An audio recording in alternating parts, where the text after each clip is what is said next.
Kalau tidak dibakar, Pak, suatu saat dia kembali lagi kan.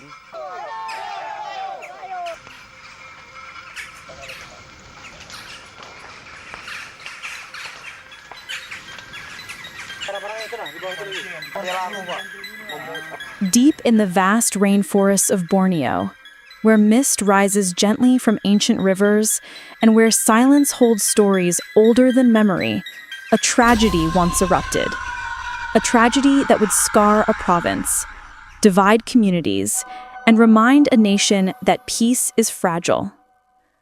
In early 2001, the quiet town of Sampit in central Kalimantan became the center of one of the most violent ethnic clashes in Indonesia's modern history. This is the story of how a long-suppressed tension ignited into a firestorm. A story of culture, identity, fear, injustice, and the painful journey toward reconciliation. For decades, Sampit was a town of coexistence. The Dayak, indigenous guardians of Borneo's forests, shared the land with the Madurese, migrants who had come in waves since the 1930s and later through Indonesia's massive transmigration program. On the surface, the two communities lived side by side, trading, working, interacting every day. But beneath that surface lay a fragile balance. The Dayak felt increasingly marginalized on their own ancestral land. Their forests, once the heart of their lives, were carved up for logging, mining, and plantations. Industry favored outside investors and migrant workers. Traditional livelihoods shrank. Meanwhile, Madurese communities grew quickly. Known for their hard-working nature, many took roles in trade, transport, timber, and small-scale businesses. Over time, resentments simmered. Competition for jobs, unequal economic opportunities, and cultural misunderstandings built pressure like steam inside a sealed chamber. People felt it, not in words, but in glances, in whispers, in the unspoken distance between communities.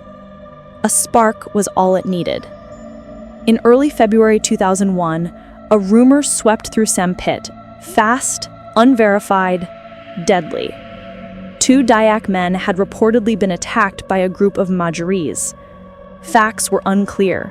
No one knew exactly what happened. But in a tense town, rumor becomes reality. Small altercations broke out.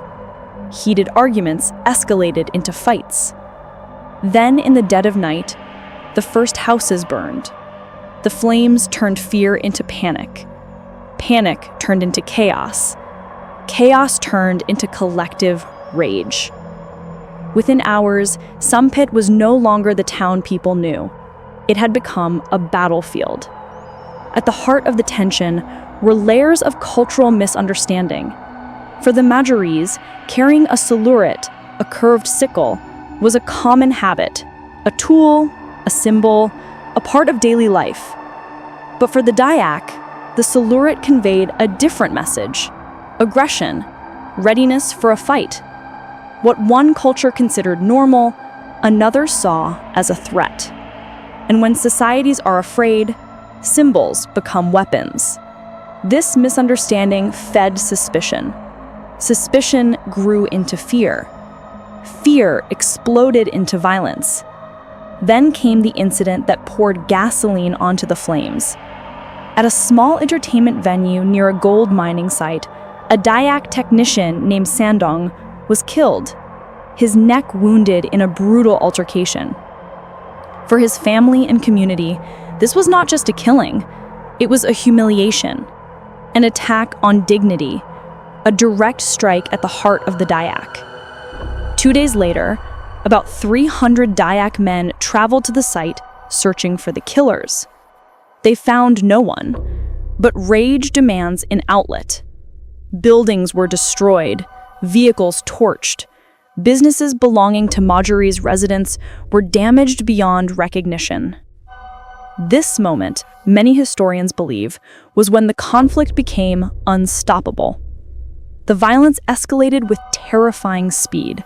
Entire neighborhoods went up in flames. Families fled into the forest, some hid in remote caves, others in churches, seeking protection in places where the fighting could not reach them. And then came the most horrifying news. Across villages and small towns surrounding Sampit, attacks were spreading. Reports speak of hundreds killed, though the true number may never be known. More than 80,000 people fled their homes. The conflict reached Palangkaraya, the provincial capital, over 220 kilometers away. But the darkest chapter unfolded on February 25th. A convoy of 118 Madurese civilians traveling towards Sampit was ambushed in the village of Pranjian. None survived. The nation was shocked. Government officials scrambled for responses. Families mourned, and fear gripped the entire region. On March 2nd, Vice President Megawati Sukarnoputri arrived in Sampit, briefly, for 30 minutes, a symbolic gesture, a sign that the nation was watching. President Abdurrahman Wahid arrived shortly afterward, but peace does not return simply by presence. By then, distrust ran deep. Evacuations were underway, and Madurese families, terrified for their lives, began leaving the region en masse, to Banjarmasin, to Java, to anywhere safer than the burning towns they once called home. Authorities attempted to contain the unrest, but the fire had spread.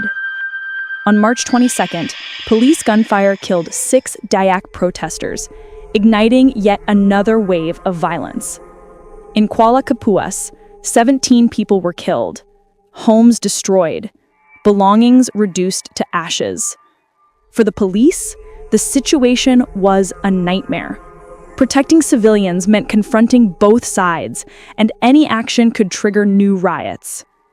Just when the province hoped for calm, a third wave of violence erupted. In April and May, around 400 men arrived in Kotawaring Barat, riding trucks from the Sampit direction. They broke through police barricades and began attacking homes belonging to Madurese residents. A new flood of refugees fled back towards Sampit. Tensions soared once again. On April 10th, Dayak demonstrators clashed with police over the detention of several Dayak individuals. Stones were thrown, tear gas fired, riot shields raised. Human rights groups condemned the slow response, warning that the conflict could spread to other provinces. In the midst of smoke and shattered homes, a fragile movement for peace began to form. Dayak and Madurese leaders gathered in Jakarta on March 22nd under tense circumstances. They agreed, returning Madurese families to Kalimantan was impossible for the moment. Emotions were too raw. Safety could not be guaranteed. Shortly afterward, a respected Dayak figure was appointed as the new regional police chief of Central Kalimantan. His approach was different. He turned not only to law, but to tradition. He ordered a 3-day Dayak healing ceremony, supported by customary fines to address the deaths of 4 Dayak individuals killed by police gunfire. It was symbolic, but powerful. Activists, NGOs, and student groups held forums, peace rallies, and community dialogue sessions. Small steps, but steps nonetheless. And slowly, the fires cooled. To understand why the Sampit conflict exploded so violently, we must look decades into the past. The Madurese had migrated to Kalimantan since the 1930s, but the largest waves came during the Suharto era, through Indonesia's massive transmigration program, supported by major global financial institutions. Between 1980 and 1985 alone, over 109,980 transmigrants arrived in central Kalimantan, making up more than 60% of the province's population growth. At the same time, vast forests were cleared. Natural resources were funneled to industrial giants. Dayak communities lost land and traditional livelihoods. Under Indonesian law, forest lands were controlled by the state, leaving Dayak communities with little legal claim to the land they had inhabited for generations. As industries expanded, companies often preferred hiring migrant workers who were perceived as more familiar with commercial systems. Dayak communities, scattered, rural, and often marginalized, felt left behind in their own homeland. Economic tension, cultural misunderstanding, historical trauma, inequality, these forces built pressure for decades. And in 2001, pressure became violence. When the violence finally stopped, central Kalimantan faced a massive challenge. Towns lay in ruins, families were scattered, trauma lingered in every neighborhood. But slowly, brick by brick, Sampit rebuilt itself. The government provided aid, NGOs stepped in, communities began the long, painful work of rebuilding trust. A reminder of how quickly fear can turn neighbors into enemies, and how fragile harmony can be when inequality is ignored. The Sampit tragedy was not just an ethnic conflict, it was the eruption of long-standing grievances, misunderstandings, and structural injustices.